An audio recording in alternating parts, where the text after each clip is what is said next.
planning and work by a dedicated team, especially if you're flipping the function of rooms and moving plumbing and electrical. When it's done right, you get a result like this project from the Bro-Laws.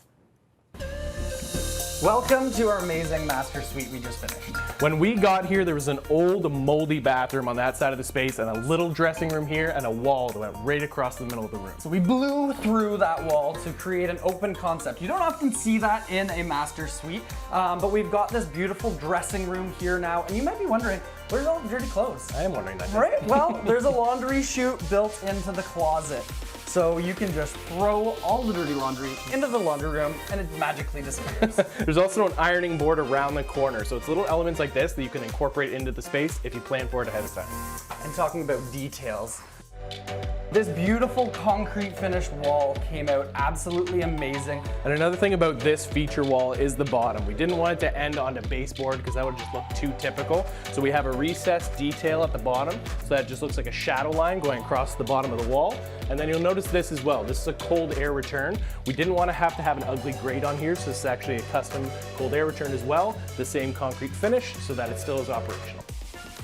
Welcome to the Master Ensuite. The first thing you'll notice is this stunning custom pocket door. We went with a pocket door because we didn't want to have to deal with door swings within this space. We also carried the recessed details from the master bedroom into the ensuite around for our tile edge, for the heat registers in the floor, as well as the fans in the ceiling. Now this used to be a bedroom that we've created a bathroom within.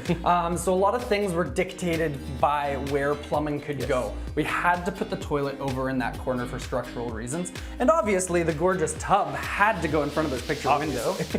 So those elements had to land in those areas, so then everything else in the design just kind of flowed around those spots. This houses all of her appliances for her hair. She didn't want them to clutter up the vanity space. Now something that's very important is you can't just bury electrical inside a cabinet unless you have a shut-off switch. So this has a shut-off switch. As soon as it closes, the power is dead. This bathroom is not lacking in elements of detail. We've got the stunning vanity, we've got the master shower there. Don't be scared to incorporate as many details as you want into the space because it can truly be beautiful. What an amazing renovation. Bro-Laws here with us in studio.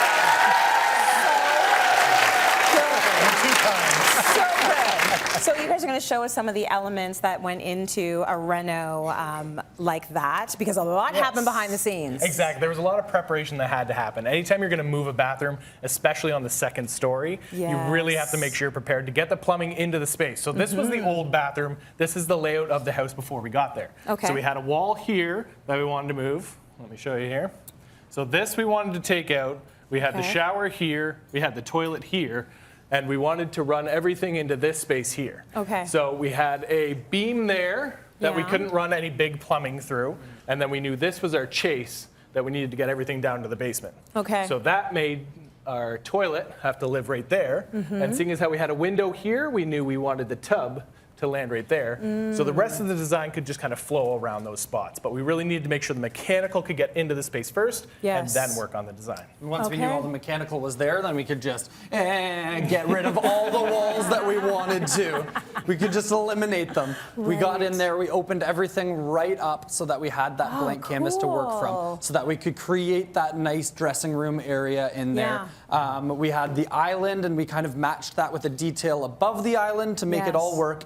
And I mean, a lot of people are worried about doing too many feature walls in a room. Right. This did not lack in feature walls. I mean, we had a feature wall here with the concrete. We had a feature wall behind the bed. We had a feature wall in the powder room actually as well, as well as across here and around there. But what's important when you have that many feature walls is that you tie them in together properly. Got it. So we used elements throughout all of them to be able to kind of incorporate and make them all flow together. Okay, and these are some of those elements. Amazing materials, because I'm looking at the fireplace. I'm like, is that stone? And you're like, well, we have an answer for that. So there, talk to me about some of these items that you used. Yeah, so this is Aria Vent, and it's a new heat register that goes in the floor. So there's DIY friendly aspects to it as well as contractor aspects. So you can see that this one's a little bit more detailed. So if you're working with a hardwood, you got to cut it out, make sure those cuts are nice and clean. But what's important is when you cut it out, you use the insert of the middle to go into it. So it looks like it flows,